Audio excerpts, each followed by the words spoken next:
Ya estamos de regreso en su programa Contraluz, ya con nuestra invitada, la doctora Esther Veloz. Muchas gracias, doctora, por aceptar nuestra invitación. Muchas gracias también a ustedes por la invitación. Para mí es un placer el poder compartir este espacio para pues socializar sobre estos temas tan interesantes y tan importantes para la sociedad. Doctora, la traímos a usted para tocar específicamente varios temas, pero dentro de ellos el principal es el fenómeno, no, de estos reality shows. Sí. Que uno, a través de la historia de la República Dominicana, se habían creado algunos, como la Casa de Cristal, pero no pasaban de ahí, que uno que otro Dominicana Got Talent, por ejemplo, etcétera. Pero hemos visto que ya el último que la hizo, lo hizo de otra manera. ¿Y por qué usted cree que hay un auge? Porque para ver, para que haya oferta debe de haber demanda. Claro, claro que sí. Porque ha habido una demanda una alza de reality shows en la República Dominicana específicamente, porque sabemos que en otros países eso es algo habitual. Más común. Pero ¿qué lleva a que exista esa demanda de parte de la sociedad dominicana? Buena pregunta, mira. Ese auge, como esa acogida que le ha dado la población, principalmente entiendo que fue a raíz de ese rally famoso que se hizo recientemente. Yo creo que hay una combinación de factores. Por ejemplo, el acceso a Internet. Ya sabemos que personas de diferentes clases sociales pues tienen un acceso directo al Internet. Cualquier persona puede acceder de forma directa al contenido, entonces eso aumenta esa facilidad para acceder. Pero ¿qué pasa? Que esto se encuentra con una sociedad, con una comunidad que busca desesperadamente pues ese entretenimiento rápido, que se convierte también en un escape muchas veces de su realidad, o sea, algo constante que está ahí disponible para mí, y que a la vez también representa de alguna manera una validación emocional. Y vamos a hablar un poquito más adelante sobre eso.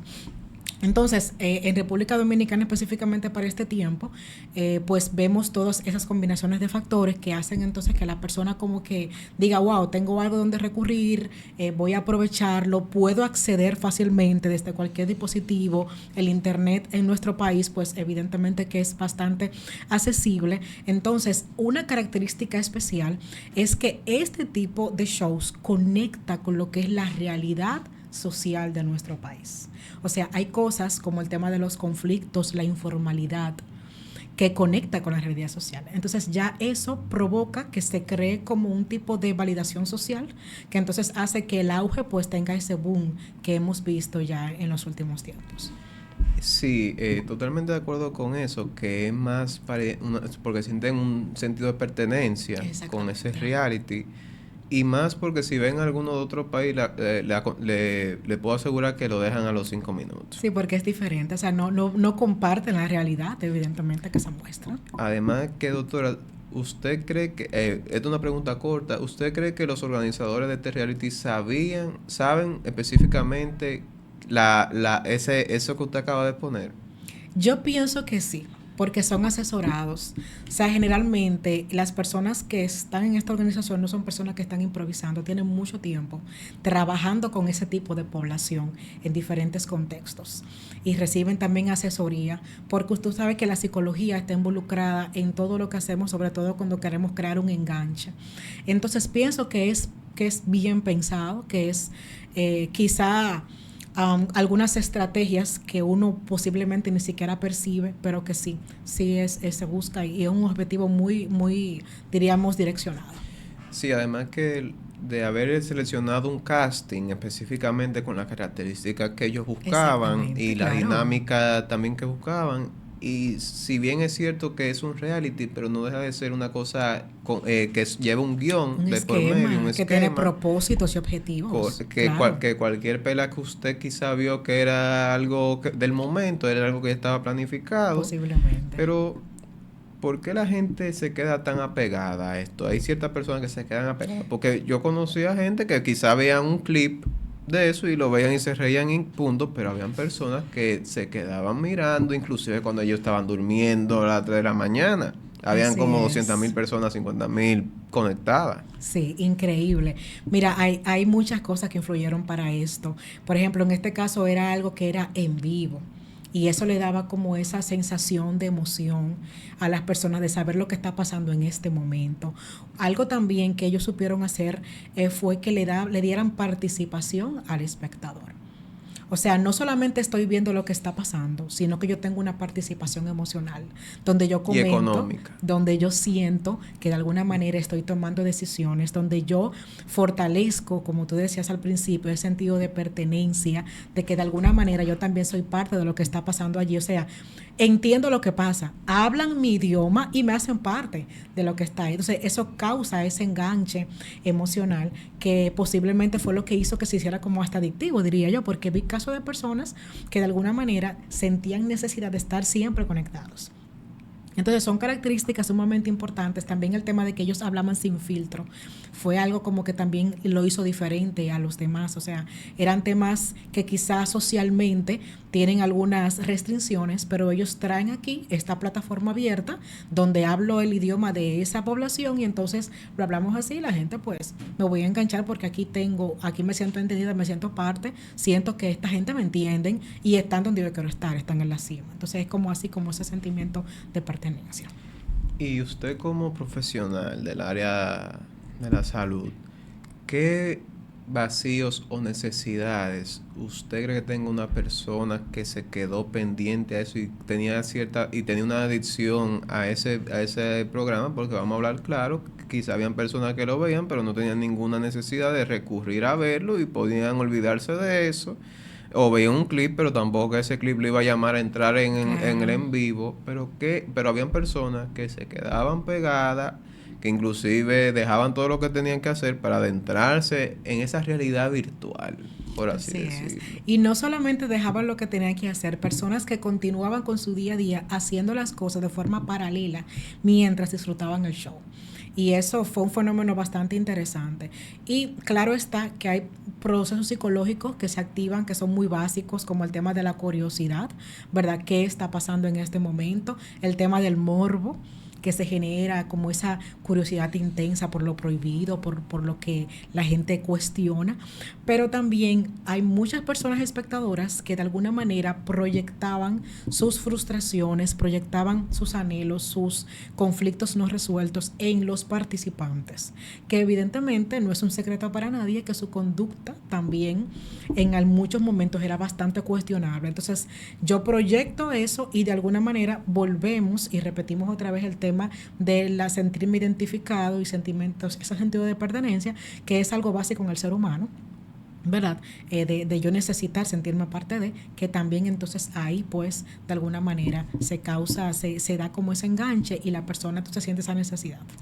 ¿Y por qué cree usted, doctora, que la sociedad dominicana está tan inclinada al morbo? Es decir, que para cualquier cosa tener visualizaciones o tener alguna audiencia o algún engagement en específico tiene que ir en torno al morbo, a los conflictos, a las peleas, a las diferencias. ¿Por qué? Bueno, hablar de... Que hasta personas que no son ninguna de las anteriores se ven enganchadas en eso. Sí, hablar de por qué una sociedad como nación se ve envuelta en este tipo de conducta sería quizá profundizar muchísimo lo que es nuestra historia, ese carácter folclórico que tiene el dominicano, ¿verdad? Que se destaca donde quiera que llega, pero es porque el dominicano de todo tiene un chiste. Incluso de las cosas que son bastante tristes, el dominicano tiene la capacidad de reírse y de alguna manera eso como que está filtrado en ese contexto. Pero aparte de eso, yo pienso también que es la visibilidad que se le ha dado. Es posible que ese público que consume este tipo de contenido no sea necesariamente la mayoría y no sea necesariamente el que represente al país como tal, sino es la visibilidad intencional que se le ha dado. O sea, que se ha hecho sentir como que sí, como que incluso veo personas con frecuencia que ven ese tipo de contenido en redes y que dicen, o sea, eso no somos nosotros los dominicanos, no representa, quizá busquen otra forma de representarnos porque no todo el mundo se siente identificado. Lo que sí yo pienso es que intencionalmente los medios de comunicación y las redes sociales han sido bien utilizadas para los fines. O sea, se le dio una promoción fuerte. Entonces, eso es lo que creo también. Y también que dicho reality eclipsó cualquier otra noticia que inclusive, si bien es cierto que decían que estaban en contra, que no nos representaban, pero también hablando del mismo tema, quizá habían tomado la audiencia que en el año completo no la habían tomado simplemente por ese comentario. Es así, porque esas herramientas o estrategias para visibilizarme no es solamente que la persona hable bien, es que la persona hable de mí. Exacto. Eso incluye cualquier tipo de comentario. O sea, donde quiera que llegábamos se hablaba de eso, ya sea en bien o en mal, pero se hablaba. Entonces, al darle esa visibilidad, ese movimiento, está todo el mundo hablando de eso, pues se siente como que es que eso es lo que pega aquí.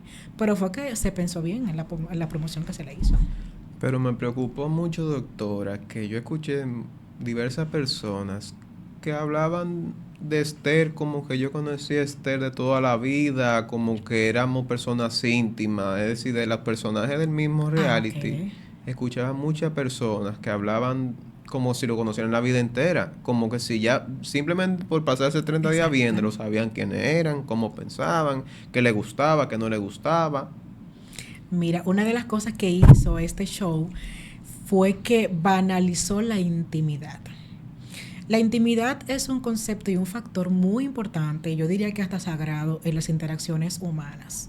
O sea, tiene una importancia, tiene límites. La intimidad debería estar, diríamos, destinada a un contexto específico. Incluso cuando hablamos de interacciones en el contexto de la psicología social, pues hablamos de diferentes tipos de grupos y vemos también cómo la interacción está limitada por grupos que son más abiertos, otros que son más cerrados, otros que son más cercanos y que son más lo que se llama íntimos, porque la intimidad debe tener límites.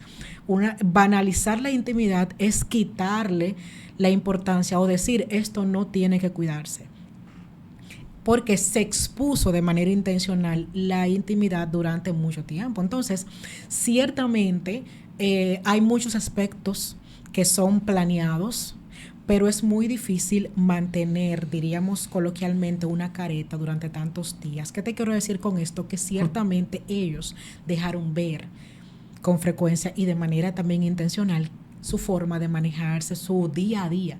Entonces, evidentemente eso hace, y volvemos al principio, cuando hablábamos de que yo como espectador tengo participación, me siento parte de, estoy día a día, de alguna manera, conviviendo indirectamente con ellos, entonces yo me siento que los conozco y es esperable que esto pase realmente, porque incluso es parte de ese engagement que ellos buscan tener con la población. Que, doctora, inclusive hubieron personas que son personajes de redes o de los medios de la República Dominicana que una vez que llegaron a esa estrella, a ese escenario, no tenían la forma de catapultarse o tener algún éxito. Porque estaban tan adentrados en el personaje para el público, pero ya cuando se veían en convivencia, no había forma de introducir el personaje. Así es, sí, porque es que eso, la interacción humana es tan interesante. Y de alguna manera quienes somos no se puede ocultar durante mucho tiempo. O sea, tenemos la habilidad para mantener ciertas actitudes superficiales durante un tiempo, pero llega un momento en el que quienes somos va a entrar y si quienes somos no se adapta a ese contexto, pues vamos a tener dificultades, eso es evidente. Y aquí se normalizó, como usted decía, del morbo, la pelea, la violencia, el consumo excesivo de alcohol, inclusive no sé si llevaron alguna sustancia prohibida en un cierto momento. No sabemos.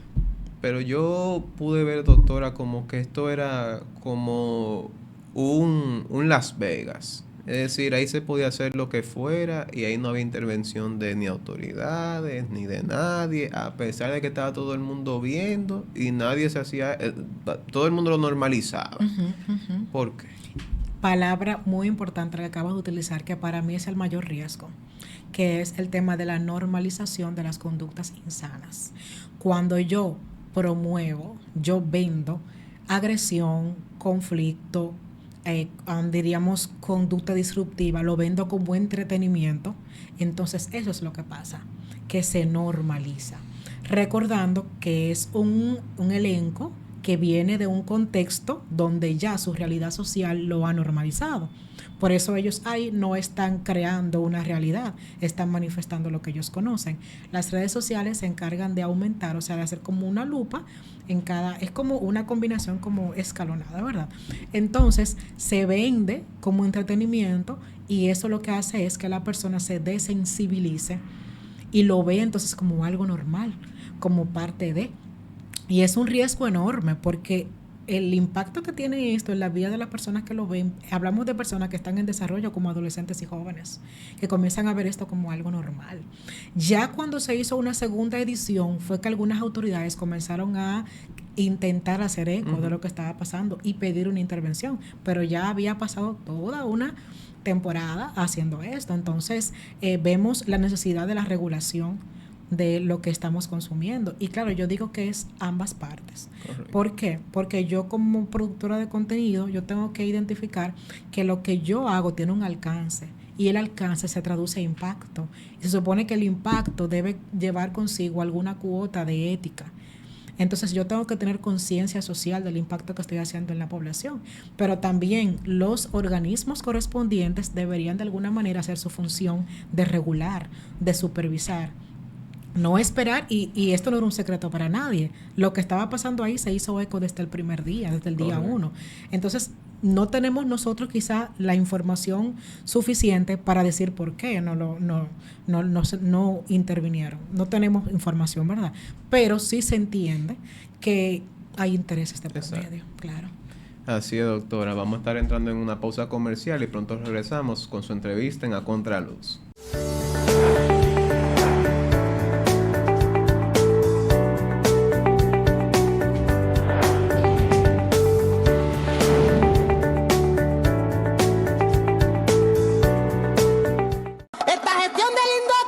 Todo el día. ¡Hey! Un año del oro lo dice la gente. ¡Hey! La tecnología para el barrio es alegría. ¡Hey! Y la conexión se siente presente. Ae, ae, ay, hombres son verdad. Ae, ae, ay, hombres son verdad. Ae, ae, ay, hombres son verdad. Ae, ae, ay, hombres son verdad. En 12 meses hicimos acciones, cajitas, señal y wifi entregado, llenando de fibra todos los rincones para que el futuro se... Esta es una prueba inequívoca que hemos puesto en el Indotel, la tecnología al servicio de la gente. Barrera, no hay más rezagado, la red encendida para toda la gente.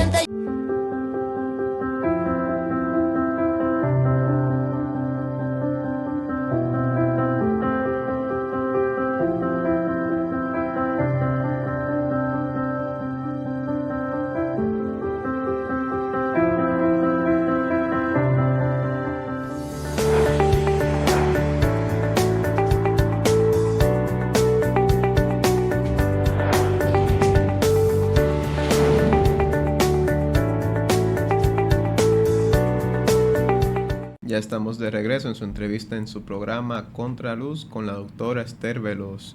Doctora, ¿y qué papel juega el nivel educativo de una persona que estaba viendo ese reality? Porque podía haber, como vuelvo y le decía, había una gente que lo veía y punto, no pasaba de ahí, eso no iba a influir ni en su vida, ni en su casa, ni en su forma de pensar, ni en su actuación, ni en sus temas de conversación. Pero veíamos personas que persistían con esos temas todos los días, que parecía que ellos también estaban ahí en esa casa. Sí, y lograban su objetivo, lo que... No, que inclusive hacían opiniones, se grababan diciendo lo que pensaban de un hecho, suceso que ocurría. Totalmente convencidos. Y habían personas que tenían la verdad absoluta. Sí. Y habían personas que les respondían y estaban de acuerdo, en desacuerdo, etcétera. Pero mira, fíjate, hablar como si yo tuviera la verdad absoluta te habla a ti de la conexión emocional que yo tengo. Porque como tú bien dices, no toda la población entraba en ese mismo tipo de engagement. O sea, hubo personas que de alguna manera, por incluso, bueno, estoy en el medio, es bueno estar enterado de lo que está pasando, por el tema de la curiosidad, deja ver lo que está pasando aquí, pero perfectamente en un momento dado, pues puede desconectarse. Pero hubo otra parte que se le hizo prácticamente imposible. Y es porque nosotros percibimos las cosas dependiendo de cuál sea mi realidad. Entonces, vemos personas que posiblemente tengan un nivel educativo o aparte de educativo, también habilidades cognitivas que le permiten hacer algún tipo de razonamiento y entender que esto era algo de un momento y que no era algo que le generaba a sí mismo algún tipo de beneficio. Pero habían otros que quizá no tienen recursos, diríamos, cognitivos suficientes para poder separar una realidad de esto y que fácilmente podían quedar enganchados por lo que hablábamos de la identificación emocional. Yo me proyecto en esta gente que está aquí, lo que ellos están viviendo, lo que yo vivo, ellos hablan mi lenguaje. Entonces, hay muchas personas, por ejemplo, que necesitan trabajar aspectos emocionales, aspectos de traumas, cosas que todavía de alguna manera pues están ahí. Entonces aquí yo no encuentro cómo trabajarlo, sino cómo engancharme, cómo sentirme identificada. Y eso hace evidentemente que yo lo haga parte de mí. Y también hay una parte muy importante que es esa diríamos, interés colectivo. Porque no era solamente que yo estaba enganchada, era que mi vecino estaba enganchado, era que mi hermano estaba enganchado. Entonces, aparte de que yo estoy enganchado con lo que estoy viendo, también me siento parte de una comunidad. Se creó una comunidad de eso. De la gente que comentaba, que escribía, que subía algún tipo de video, que hablaba. Entonces, eso también enriquece o diríamos que refuerza ese sentimiento de pertenencia de lo que está pasando en ese contexto. Inclusive, doctora, yo creo que este fenómeno dentro del ser humano no se refleja solamente en la República Dominicana, porque igualmente en el extranjero habían personas y de otros países latinos que estaban inmiscuidos mucho dentro. En todo lo que estaba pasando. En todo lo que estaba pasando. Porque compartían intereses y realidades. Esa es la palabra clave, compartir realidades. Te hace sentirte parte de. Y cuando me siento parte hay un enganche emocional. Y el enganche emocional es de los más significativos para que el ser humano entonces le dé continuidad a lo que está consumiendo. Y podemos clasificar esto también dentro del punto de la adicción. Es decir, porque habían personas que estaban trabajando y estaban esperando que dieran las 5 de la tarde para salir de su trabajo y llegar a su casa a prender la televisión. A pesar de, como usted dijo, que muchas veces estaban haciendo dos cosas al mismo tiempo, pero la satisfacción no era la misma. No, claro. Yo pienso que había algún nivel de dependencia, claro que sí. Ya, naturalmente, el consumo de redes sociales y el uso de la parte digital, o sea, se habla muchísimo de dependencia. Y es probable que estas personas que generaron una dependencia de este tipo de contenido, pues ya antes estaba de alguna manera muy pegada a las redes sociales. Y esto lo que hizo fue intensificarlo. Pero lo que define la dependencia, que es esa necesidad de consumo y ese malestar cuando lo estoy consumiendo, pues se daban ahí algunos criterios. ¿Y cómo afecta esto en las relaciones de pareja? Porque, como decía, había mucha violencia y como mucho enganche de relación entre ahí. Falta de lealtad, traiciones, grupismos. ¿Qué mensaje le estábamos mandando al público? Sí, tú sabes, volvemos otra vez a la palabra clave de normalización. Estas conductas que se veían allí, que yo la veía como algo que estaba siendo premiado con dinero, premiado con fama y con atención. Entonces yo lo normalizo. Claro, previo a esto es importante, es probable que ya en mí haya algo que me haga conectar. O sea, porque no es tampoco que vamos a decir que este consumo dañó a las personas. No. Ya previamente, quizá no voy a utilizar la palabra que estaban dañadas, pero ya antes las personas por alguna razón lo estaban viendo y se sentían identificados con esto. No podemos tampoco culpar 100% de las conductas, lo que sí la refuerzan. O sea, esos patrones de conductas guiados por celos, por contiendas, por conflictos, por discusiones, por expresiones disruptivas o también por manifestar cosas privadas públicamente. Entonces esto refuerza que yo esta conducta que estoy consumiendo, que se puede convertir entonces en mi conducta, pues yo también la manifiesto en mi contexto más cercano, que es mi pareja y mi familia. O sea, es quizás reforzar una conducta que ya existía. ¿Y qué rol juegan las familias y la crianza porque quizá como lo que no le tenía no le causaba ninguna influencia ni ninguna adicción estos realities, quizá porque vienen de una familia familia o hasta criado por una madre o un padre o una abuela, que pero también es una forma de familia, exacto, un tipo de familia, pero que tenían valores fuertes, es decir, que no se iban a dejar influenciar por esto.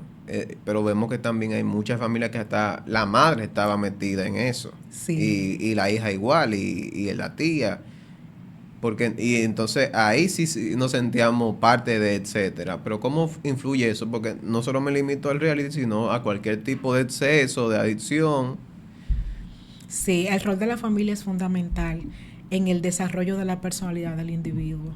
Los primeros 7 años de vida definen mucho la forma en la que tú vas a ver el mundo después de adulto. Durante la adolescencia, por ejemplo, se forma la identidad del individuo. Todo lo que yo reciba durante mi desarrollo, entonces va a determinar la forma en la que yo voy a percibir lo que el mundo me ofrece. Eso no te hace exento de tú sentirte atraído por X o Y razón, pero funciona como un factor protector para yo no desarrollar un enganche de ese tipo, por lo menos no tan insano. Entonces, ciertamente, mira, la educación que damos dentro de casa tiene una fortaleza, es como una columna fuerte sobre la cual se va a desarrollar la personalidad. Evidentemente, cuando la persona va creciendo, se da lo que se conoce como una poda neuronal, que es donde algunos conceptos van cambiando, pero la base de lo que tú recibiste ahí, y ahí están entonces los valores. Este contenido que se estuvo promocionando, que se estuvo compartiendo desde este reality, fue un contenido totalmente antivalores y que manifestaba muchas conductas totalmente insanas y salidas de lo que es la normalidad. Entonces es difícil para una persona que no tiene, que tiene una base diferente, engancharse. No sé si me voy a entender. Es como que el rol de la familia va a definir, hasta cierto punto obviamente, cuáles son las cosas que te van a atraer a ti. Bien, entonces es sumamente importante que padres sepan esto. Claro está, así como hay niños y niñas con dificultades, hay padres, son hijos, ¿verdad? Los padres con dificultades, y por eso veíamos eso presente en cualquier miembro de la familia. Pero es muy bueno saber que la familia puede ser un factor protector en este tipo de conductas. Sí, pero también yo creo que este reality dejó ver una cosa, doctora, y es que las marcas no tenían que ver con la dinámica que estuvieran sucediendo ahí ni nada, que al final hay que respetarse porque son empresas privadas, pero apostaron a ese proyecto porque ahí iban a salir a reducir a las masas sus productos y iban a tener la verdadera influencia sobre la sociedad, ya que yo vengo diciéndolo desde hace mucho que en República Dominicana no existe el influencer como tal, porque influencer viene siendo una persona que me influye a mí a comprarme este micrófono, esa tablet, etcétera. Pero aquí es difícil que influya a alguien realmente para generar un beneficio económico positivo en mi empresa. Pero en esta se vio. Sí. Que inclusive hasta lanzaron marca nueva de ron, hasta un aceite y todo, de salami y todo. No, fue increíble realmente. Como que le sacaron el provecho. Plataforma, claro que sí, fue utilizada lamentablemente a costa de la salud mental de mucha gente. Claro, volvemos y repetimos, no es que esto sea el causante, pero como tú decías, yo no tenía que ver con la dinámica que se estaba dando ahí, con lo que estaba reforzando, con la cantidad de niños y adolescentes que estaban maleducando con esto que se estaba dando. Entonces, eso lo mismo pasa con las redes sociales. Hay algo que yo siempre digo. Yo digo, el algoritmo no le interesa tu salud mental ni tu bienestar, le interesa tu atención. Correcto. Entonces, eso es lo que las marcas también les interesa, la atención y el beneficio. Es muy difícil, a menos que una marca esté basada en ciertos valores y los promueva. Entonces ya ahí sí va a quizá tener un poco más de cuidado las cosas que patrocina. Pero generalmente ellos lo que les interesa es realmente el beneficio que le pueda dar la población, no el impacto negativo que puede estar causando.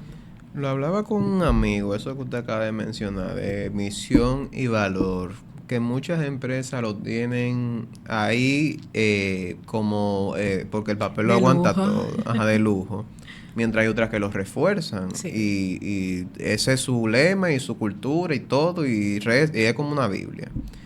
Pero creo que honestamente, creo que por ser las marcas que eran, esa la más fuerte y de renombre, no creo que eso todo lo que estaba pasando estuviera alineado con sus valores y su visión, valores y misión. Pero ellos, como tú acabas de decir, es para Tuvieron que llenar ponerlo requisitos. y que no le importaba poner eso al lado, Ajá. con tal de estar bien. Los beneficios de estar en una plataforma mirada por millones de personas. Entonces vemos que realmente no son valores. Son simplemente un requisito que hay que tenerlo ahí, que deben verse bien y que tienen que ser cosas chulas porque la gente cree que tenemos valores. Pero el valor de una empresa se define por lo que hace constantemente y cómo reconoce el impacto de esto en las personas. Y es preocupante, doctora, porque en la República Dominicana, aquí si yo lo pongo específicamente en la República Dominicana, nosotros vivimos buscando una distracción para todo. Sí. Algo que no duerma. O sea, beber una cerveza, fumar unos cigarrillos, salir, todo, lo que sea, cualquier adicción en exceso. Con tal de no aceptar nuestra realidad. Así es. Porque le digo esto porque, por ejemplo, vemos en Colombia, en toda Latinoamérica, en México, como el ciudadano, a pesar de que tenga su adicción y sus cosas, tiene una ideología, tiene cosas por las que aboga, por cosas que está de acuerdo y otras que no. Pero vemos que la cultura dominicana es tan homogénea, Superficial. y tan superficial, que no le importa nada de eso. Así es. Pero si yo tengo que, en vez de yo dedicarle todo ese tiempo a la Casa de los Foques, en vez de tirarme un video de cómo aprender a ser contable, o hacer una hoja contable, o cómo mejorar mi vida, o hacer ejercicio, es decir, sustituir ese tiempo, porque no era que estaban perdiendo tiempo. Porque ese tiempo, si no era la Casa de los Focos que estuvieran viendo, no iban a ver otras cosas. O sea, iban a ver otras cosas. Sí. Muy buena acotación, es cierto. Y ahí volvemos a lo que dijimos al principio cuando hablábamos de que el dominicano a todo es un chiste. Ese es un mecanismo de defensa para evitar tener contacto con la realidad, tener con la realidad incómoda que tenemos. Y una de las características que hizo que este reality fuera tan pegajoso, por así decirlo, es que se convirtió en una forma de desconexión, o sea, de distracción del estrés cotidiano. Entonces me engancho aquí y supuestamente no está pasando nada, aunque sí está pasando, obviamente. Pero eso es muy común en nuestra cultura. Es muy común esa conducta evitativa de incluso las cosas que generan conflicto. Muchas veces, no, aquí no hablemos de eso. No hay que hablar de eso, pero ¿por qué no podemos hablar? No podemos tener un diálogo que nos ayude a sacar conclusiones y a expresar nuestras ideas. Entonces, eso es muy importante. El saber que cualquier cosa que se nos ofrezca y que nos saque de la realidad que entendemos que no podemos manejar, pues va a crear de alguna manera algún impacto. Y yo creo que, doctora, en este caso, yo no culparía a su creador, porque a nadie se le amenazó, a nadie se le obligó. Así es, claro. A ver, él simplemente es un hombre de negocio que vio una oportunidad, que venía cultivando una audiencia leal. Exactamente. Del mismo perfil. Lo único que querían ya otras cosas. Porque como todo en las adicciones, que empiezan con cosas inofensivas y eventualmente terminan en lo más letal. Claro. ¿No? Y siempre buscamos avanzar o desarrollar cosas mayores de las que hemos hecho si nos han dado resultados. O sea, por eso decíamos al principio que esto fue bien pensado. Se viene cultivando una audiencia con específicamente ese perfil, se ve la fidelidad, se ha posicionado. Claro. Como porque yo me atrevo no a se decir puede como quitar un el Dios. mérito. Claro, yo me atrevo a decir como un Dios. Es lamentablemente un ejemplo para muchos jóvenes incluso que quieren estar ahí. O sea, aprovecho todo esto que tengo a mis pies y vamos a sacarle beneficio. Creo que cualquier persona con ese poder hubiese buscado una manera parecida de hacer lo mismo. Que le aseguro que cualquier casa productora o cualquier otra persona que tuviera los medios económicos, que no tuviera que escatimar nada, no hubiese logrado el mismo impacto si no hubiese sido... Jamás, no, claro, porque es que es una población que tiene realmente enganchada de hace mucho tiempo, bien trabajada. Así es. Claro que sí. Y que lo consumen desde que empezó. Y doctora, ¿qué recomendación usted le daría a nuestra teleaudiencia y al pueblo dominicano de cómo cuidar su salud mental? ante esto, ante el entretenimiento no sano, cómo manejarlo, cómo puede una persona consumirlo, pero no permitir que le cause, le va a causar algo, Algo le causa, sí. pero de que no se le afecte lo más posible su salud mental. Bueno, mira, muy importante. Nosotros consumimos o buscamos cosas conforme a lo que necesitamos. Entonces, es bueno que nosotros nos pongamos en contacto con cuáles son nuestras necesidades emocionales, con cuáles son las frustraciones que no hemos trabajado. Es difícil, se escucha muy bonito, pero es necesario. Ese es el primer paso para evitar entonces tener que buscar ese refugio en cosas externas. Luego de eso, ya con la parte de las redes sociales, tenemos que ser muy intencionales. Como decía al principio, al algoritmo no le interesa tu salud mental, sino tu atención. Entonces, realmente tenemos que ser intencionales con los filtros que utilizamos, o sea, con las búsquedas que hacemos, con el contenido que consumimos, porque la persona va a producir. Ahora, yo elijo lo que consumo. Hacernos preguntas claves. ¿Cómo me siento cuando veo este contenido? ¿Cuáles cosas estoy normalizando? Y si esto va de acuerdo con mis valores.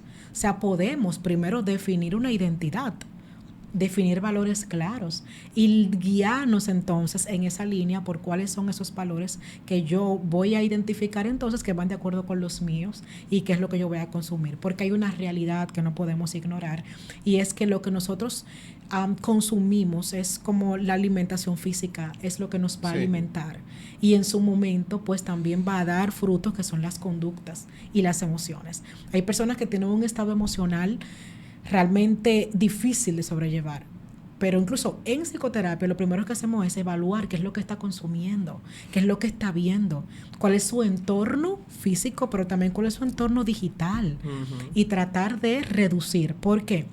Si yo consumo cosas que refuerzan ese malestar que tengo, pues entonces eso se va a empeorar. Entonces, veamos el consumo de redes sociales y de contenido como una forma de autocuidado, como algo que va a influir en mi salud mental. Vamos a cambiar esa perspectiva de que es simple entretenimiento y de que es simplemente algo que está ahí para pasar el rato. No, lo estás consumiendo y va a dar resultados. Tenemos que ser responsables de nosotros mismos y limpiar nuestras redes sociales. Muy bien, doctora, y gracias por ese mensaje. Siempre.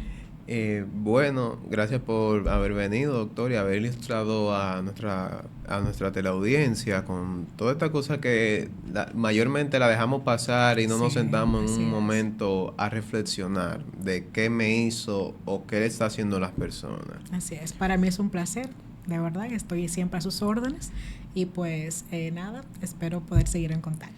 Gracias, doctora. Bueno, hasta aquí la entrevista en su programa Contraluz. Nos vemos en la próxima entrega.